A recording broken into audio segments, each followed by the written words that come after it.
السلام عليكم، مرحبا بكم في القناه ديالي ديال موند بيئه، ومرحبا بكم في فيديو جديد. كنتمنى ان الفيديو ديالي يلقاكم تكونوا في احسن احوالكم ان شاء الله.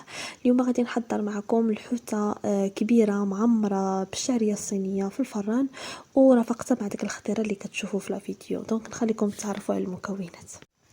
بالنسبه للمكونات والقوام اللي غادي نحتاجو، عندي هنايا حوته كبيره، شويه ديال الكروفيت والكالامار للتزيين، عندي هنايا الشعريه الصينيه ديال الروز، وعندي هنايا القزبر. هنايا القزبر ديجا عندي كونجولي، وهنايا عندي الليمون اولا الحامض مصير مع الثومه، الكورنيتشو، معلقه صغيره معمره ديال المطيشه اولا الصرصه، وعندي تما معلقه كبيره معمره ديال العطريه ديال الحوت.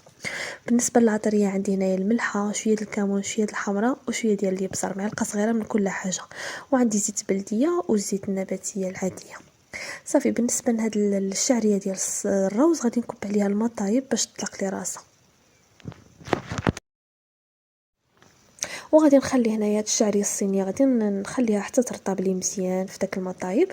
ومن بعد دوزت هنايا خديت هاد القزبر، دوزت كنحك له الثومه، وبالنسبه لديك الكورنيتشو والليمون مصير بامكانكم تطحنوهم الا ما كتبغيوش هيدا الطريفات يبانوا. انا كيعجبني في الشعريه الصينيه يبقاو ديك الطريفات هيدا باينين في العضه. المهم بالنسبه لهاد القزبر كيف ما شفتوا حكيت له الثومه، درت الملحه، وعملت هنايا الحمراء، يعني قول واحد المعلقه كبيره هيدا ما عمراشي من كل حاجه. انا كنعمل هنايا عيني ميزاني، ولكن تقريبا معلقه كبيره من كل حاجه.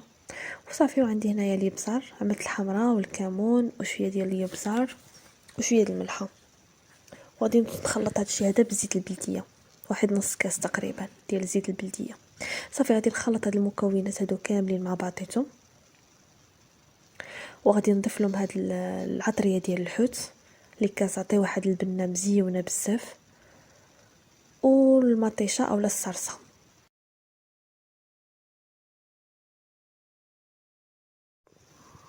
صافي. من بعد كنحاول نخلط هاد المكونات هادو مزيان مع بعضيتهم باش ديك المطيشه تطلق لي وتذوب، وفي نفس الوقت المكونات كاملين يدخلوا في بعضيتهم ويتخلطوا مزيان. صافي. هنايا الحوته دوزت دهنتها بديك التشرميله اللي خلطت، دوزت كندهنها مزيان. ومن بعد خديت الشعريه الصينيه، من بعد ما صفيتها قطعتها، ودوزت زدت لهنايا الحامض مقطع، طريفات صغيورين، مع الكورنيتشو، مع الزيتون مقطع، نسيت ما قلت لكم شي قبيله مع المقادير. صافي. كنعمل واحد 3 ديال المعالق عامرين من هذيك التشرميله اللي خلطت معكم قبيله، هي اللي شرمت من الحوت. وغادي ندوز نخلط الشعريه الصينيه مع هاد المكونات هادو اللي قلت لكم. من بعد دوزت كنضيف واحد 2 المعالق كبارين ديال السوجه، وصافي. وغادي نخلط هاد الشيء هذا كامل مع بعضيته. غادي نبدا هنايا نعمر الكرش ديال الحوته. هاد الحوته هذه الكرش ديالها ماشي كبيره، يعني ما فيهاش الا سباس بزاف. مع ذلك حاولت نقادد هاد الشعريه الصينيه من الوسط منها، وعاد كانت ديجا باقا كونجولي، باقا ما طلقتش مزيان، فما عاونتنيش. المهم مع ذلك حاولت نقادد هاد الشعريه الصينيه مزيان من الداخل ديالها وشديتها كيف ما غادي تشوفوا في الفيديو. هاد التعميره كتجي لذيذه بزاف بزاف. وبالنسبه لهداك التشرميله اللي خلطت معكم قبيله، ضفت حتى شويش ديال الزعتر محكوك، انا نسيت ما تصورليش في الفيديو. المهم صافي. هادشي هذا اللي كاينه. ومن بعد دوزت انايا كنفلح الجلده ديال الحوته اولا الظهر ديالها من الفوق باش نزيد ندخل ديك التشرميله من داخل ديالها وتجيني مشرمله مزيان ولذيذه.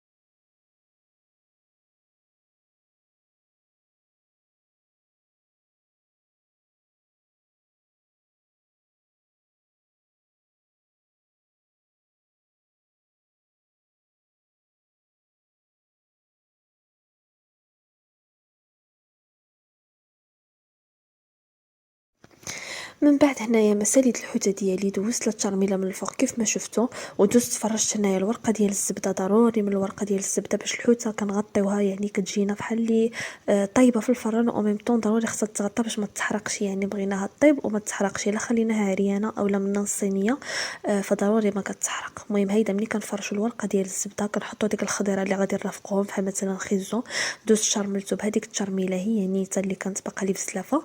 صافي خلطت هيدا ديك الترميله مع خيزو، وعاوتاني بطاطا عاوتاني قطعتها هيدا طويله، ودوزت طيبتهم في الفران. خيزو بطاطا كيجيو طيبين في الفران مزيونين وكيجيو لذاذين بزاف. ها هي بطاطا حتى هي شرملتها بنفس الترميله وصافي. وغادي نغطي عليهم هنايا بالورقه الزبده، وغادي نولي نغطي عليهم بالالومنيوم كيجيو بحال اللي مبخرين يعني طايبين. وفي نفس الوقت ملي كنبغيو نحمروهم حتى كنشوفوا الحوته ديالنا طابت والخضره ديالنا طابت مزيان، عاد كنعريو عليهم هاد الورقه ديال الزبده اولا ديك الالومنيوم، وكنخليهم ياخذوا لنا اللوين اللي بغينا يتحمروا لنا. كيف ما شفتوا هنايا دوزت كنغطيهم مزيان، يعني حيت ما كنطيبهمش بالماء، ما كنزيد حتى شي نقطه ديال الماء، كنخليهم يطيبوا هيدا كيجيو بحال اللي مبخرين. صافي من بعد دوزت كنغلف هنايا بالالومنيوم، وغادي ندخلهم الفران يطيبوا لي من الفوق ومن تحت، يعني على فوق 200 درجه. المهم انا خليتهم يطيبوا هيدا فوق 200 درجه. صافي من بعد ما طبت لي الحوته ديالي هنايا دوزت كنفرش الخس. صافي باش نزين هاد الصينيه اللي غادي نحط فيها الحوته. الخس اللي ديجا مغسول مرقد ضروري خصو يترقد في الماء والخل، ومن بعد نوليو نغسلوه ونشللوه مزيان ضروري لان كيكون فيهم الحص بزاف، خصوصا هاد الخس هذا. صافي من بعد دوزت كنحط الحوته ديالي، وهاد الحوت هذا كيجي لذيذ بزاف. وديك الترميله اللي عدلت لنا له والشعريه الصينيه حتى هي كتزيد تطلق لذه. كيف ما شفتوا ديك خيزو تا هو دوزت كنعدلو في يعني كل جهه مقابله جهه اخرى، يعني مثلا خيزو في هاد الجهه كنقابلوه معاه ضروري الثاني ديالو. صافي كنمشي بهذه الطريقه هذه حتى نكمل الخضيره كامله اللي عندي. خيزو كيجي طايب بزاف. صافي وبطاطا كيف ما شفتوا كتجي مقليه بحال بطاطا فريت و ميم طون صحيه، كتجي لذيذه بزاف بديك الترميله اللي كنعدلوا لها ديال الحوت. صافي دوزت كنعدل عاوتاني جهه مقابله جهه، بطاطا مقابله بطاطا وخيزو عاود مقابل خيزو. المهم غادي نمشيو بهذه الطريقه هذه حتى غادي نكملوا البلاطو ديالنا كامل اللي عندنا.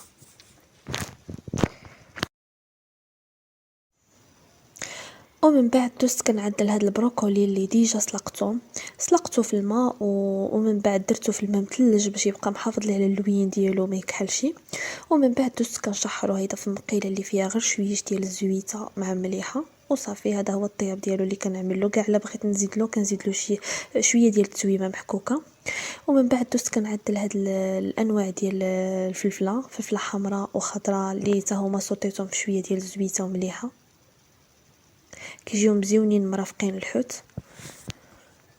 ومن بعد عندي هنايا شويه ديال الكروفيت بالقشور ديالو وشويه ديال الكالامار غير غادي نزين به.